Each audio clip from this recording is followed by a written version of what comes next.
मानव जगत लाइव में आपका स्वागत है। कैमरामैन पारस सिंह के साथ मैं हूं शिबली रामपुरी। यूपी की चंदौली पुलिस ने एक सनसनीखेज मामले का खुलासा किया है। मामला हैरान कर देने वाला है। एक व्यापारी के पुत्र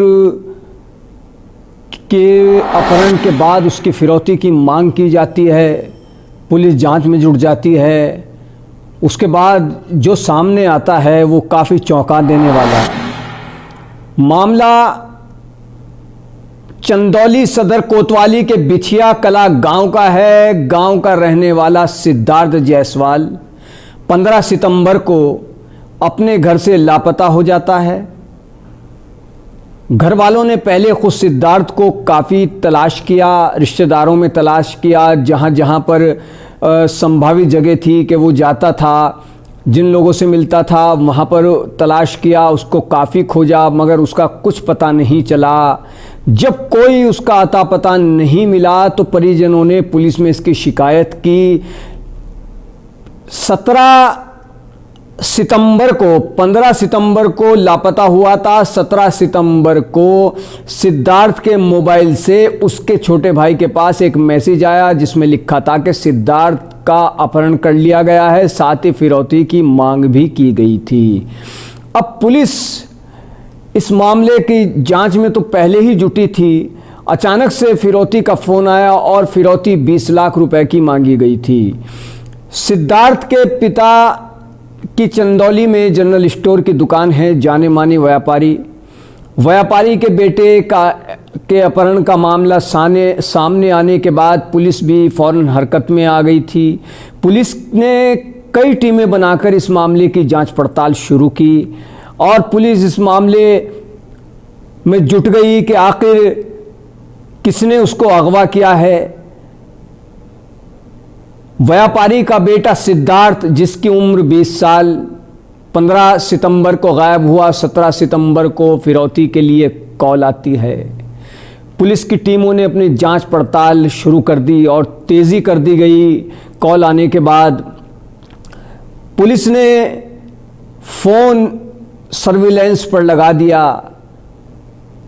साथ ही सिद्धार्थ के परिचितों, रिश्तेदारों, पड़ोसियों, जान पहचान वालों से भी उसके बारे में जानकारी जुटानी शुरू कर दी, पूछताछ शुरू कर दी।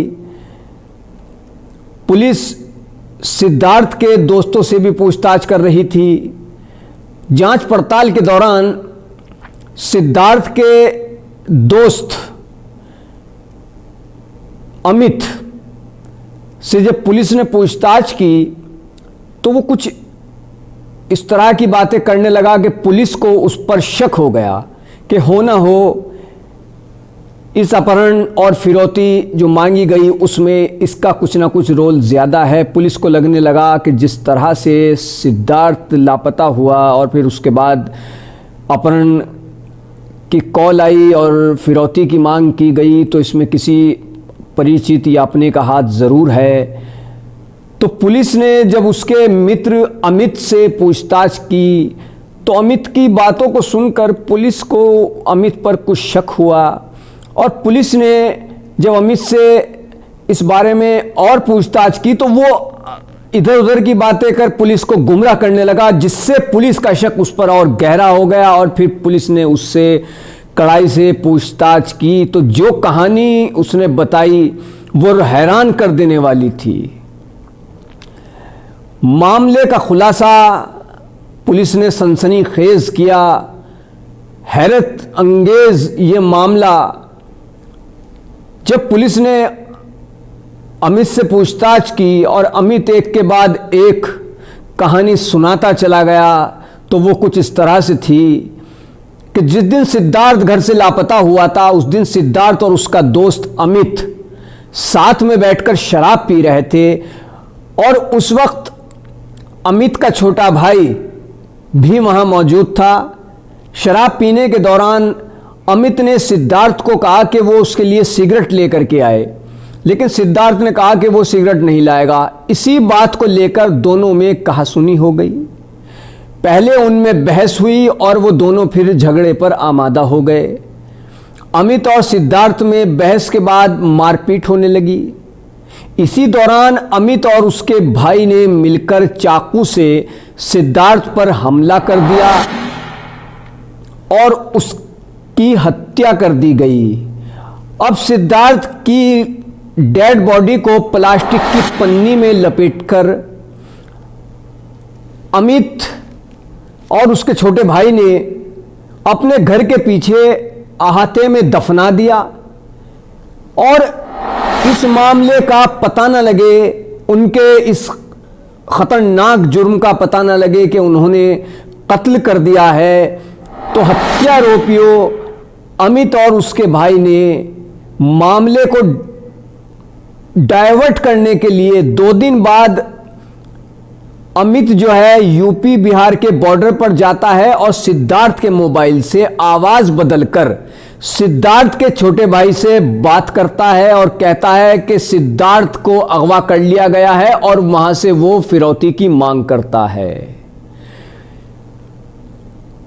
पूछताछ के बाद पुलिस ने इस कत्ल में शामिल दोनों आरोपियों की निशानदेही पर सिद्धार्थ जायसवाल की डेड बॉडी को बरामद कर लिया है, जहां पर इन लोगों ने सिद्धार्थ की हत्या की थी, उसकी बॉडी को जमीन में दफना दिया था। इस मामले में चंदौली के एसपी हेमंत कुटियाल का कहना है कि 17 सितंबर को उनके पास यह सूचना आई थी कि सिद्धार्थ जायसवाल जो एक व्यापारी का बेटा था, बिछिया कला का रहने वाला, वो 15 तारीख को अपने घर से गया था और 17 तारीख में उसके फ़ोन से एक मैसेज आया है जिसमें कुछ फिरौती की मांग की गई। पुलिस ने आरोपियों को गिरफ्तार कर जेल भेज दिया है। तो ये बेहद सनसनीखेज मामला कि पहले कत्ल किया गया, फिर मकान के पीछे उसको दफना दिया जाता है और फिर जिसे दफनाया गया था उसके कत्ल का खुलासा ना हो, कत्ल किसने किया पता ना चले, गुमराह करने के लिए बहुत दूर जाकर छोटे भाई को, मृतक के छोटे भाई को फोन किया जाता है और कहा जाता है कि तुम्हारे भाई को अगवा कर लिया गया है और 20 लाख रुपए की फिरौती की मांग की जाती है। लेकिन पुलिस ने जिस काबिल तारीफ तरीके से इस मामले का खुलासा किया वो बेहद सराहनीय है और बहुत अच्छे तरीके से पुलिस ने और बहुत कम समय में इस मामले की तफ्तीश कर, जांच पड़ताल कर मामले का खुलासा कर दिया है। और जो कुछ सामने आया है उससे हर कोई हैरान है कि कैसे पहले कत्ल किया गया, दफना दिया गया और उसके बाद फिरौती की मांग की जाती है। तो फिर कभी किसी और ऐसी ही क्राइम स्टोरी के साथ हाजिर होंगे। तब तक के लिए इजाज़त दीजिए। मानव जगत लाइव को ज़्यादा से ज़्यादा सब्सक्राइब कीजिए, वीडियो को शेयर कीजिए, लाइक कीजिए। मानव जगत लाइव आपका अपना यूट्यूब चैनल। धन्यवाद।